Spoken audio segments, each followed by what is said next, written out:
Hey, it's Laura with TrueWell, and today we're going to be talking about whether or not grains are inflammatory and if they can belong in an anti-inflammatory diet. So when searching up the anti-inflammatory diet, it's not uncommon to come upon conflicting information regarding grains and if they're even allowed. So many people have that question, are grains inflammatory or not? Now, part of this confusion is due to some types of anti-inflammatory diets like paleo and keto that restrict grains altogether, but the truth is there's no one size fits all for an anti-inflammatory diet. And in that, there's also no one size fits all answer for whether or not you should include grains in your anti-inflammatory diet. So let's talk about grains, their health benefits, other factors to determine if you should exclude them completely from your anti-inflammatory diet, and see if we can kind of get to the bottom of that question for you. Now, according to nutritional standards, whole grains should be preferred over refined grains, but what's the difference between the two? So, as cultivated by the grain plant, most of the original grain is preserved in whole grains.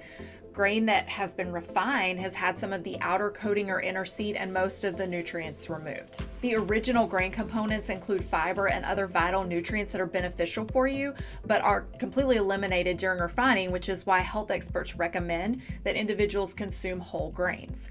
The other part of that is that whenever you have ground down refined grains, they're absorbed extremely quickly into the bloodstream, in fact, as fast as sugar, and create a blood sugar spike the same way that sugar does. Now, in contrast to that, whole grains provide a comprehensive set of health advantages if in the correct form. So why should we not consume refined grains then? So again, refined grains start out as whole grains, but they have all the valuable things removed. Nothing is left but high carb, high calorie endosperm with many carbohydrates and little protein.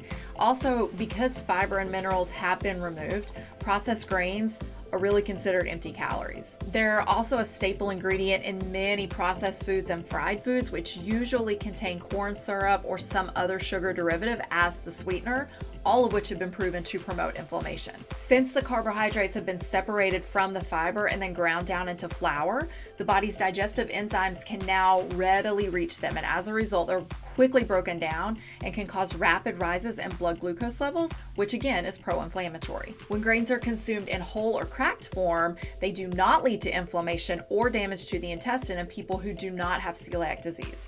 However, when they're processed into flour, the starch becomes an ingredient that's usually made into processed foods with a high glycemic index. In addition, refined grains have been associated with several metabolic illnesses. For example, they've been related to type 2 diabetes and heart disease because they can induce metabolic syndrome, they can cause weight gain, and they're dangerous as they heavily promote inflammation and chronic disease. That is why most anti-inflammatory diets contain moderate amounts of whole or cracked grains while avoiding flour-based products.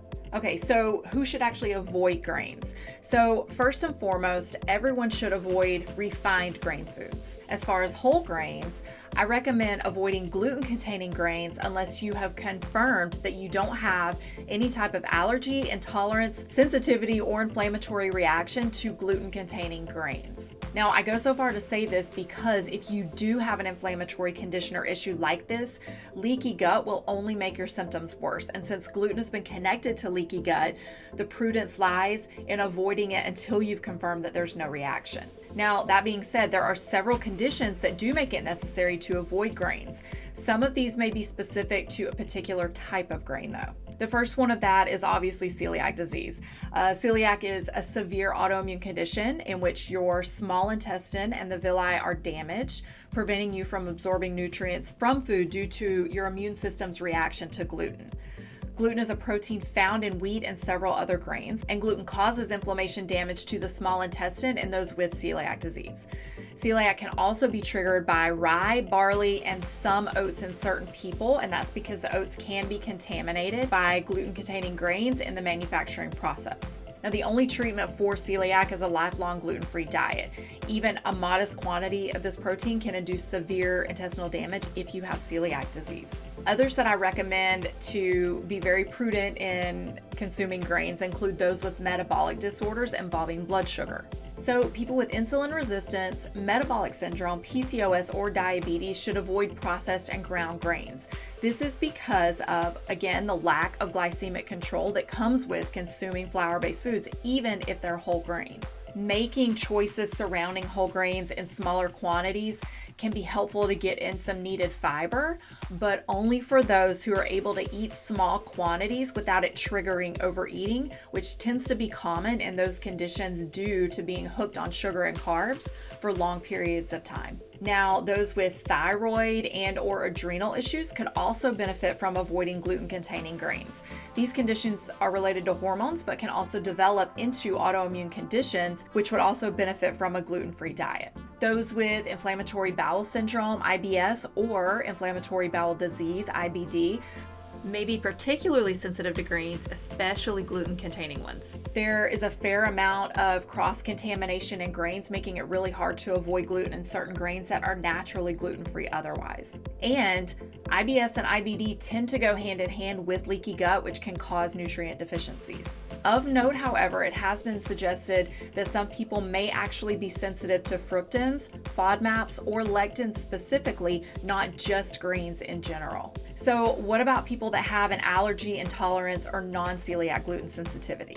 Well, some people have a confirmed allergy or even non-celiac gluten sensitivity, sometimes called gluten intolerance, and removing wheat and other gluten-containing grains is a must. So true allergies to any kind of grain are usually confirmed with a blood test or a skin prick test, although there is controversy as to how valid some of these tests are or through an elimination diet. But sort of a gold standard, if we're looking for sensitivities, that kind of thing, would be to test through an elimination diet. Another condition to consider is people who suffer from inflammatory skin conditions. These may also benefit from avoiding grains.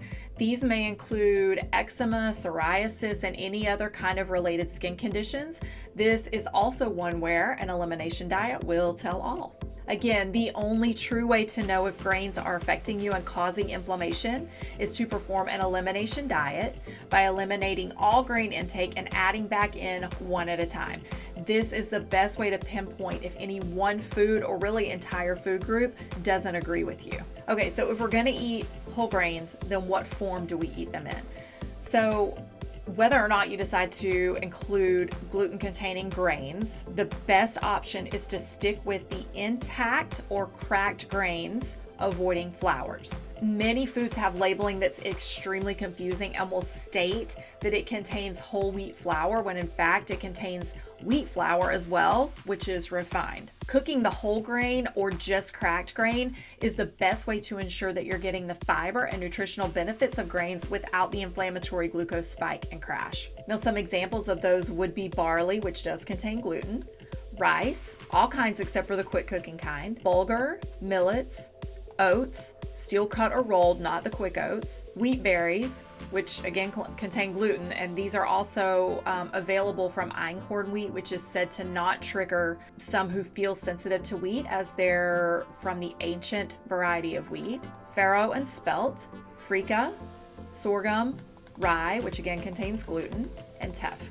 So the takeaway from this is that the link between whole grain consumption and inflammation is still a big question. It's also unclear if any anti-inflammatory benefits of whole grains are attributable to the grains themselves or other variables like the fiber content. However, substituting whole grains for refined grain intake has a whole slew of additional health benefits, as does increasing your intake of anti-inflammatory foods.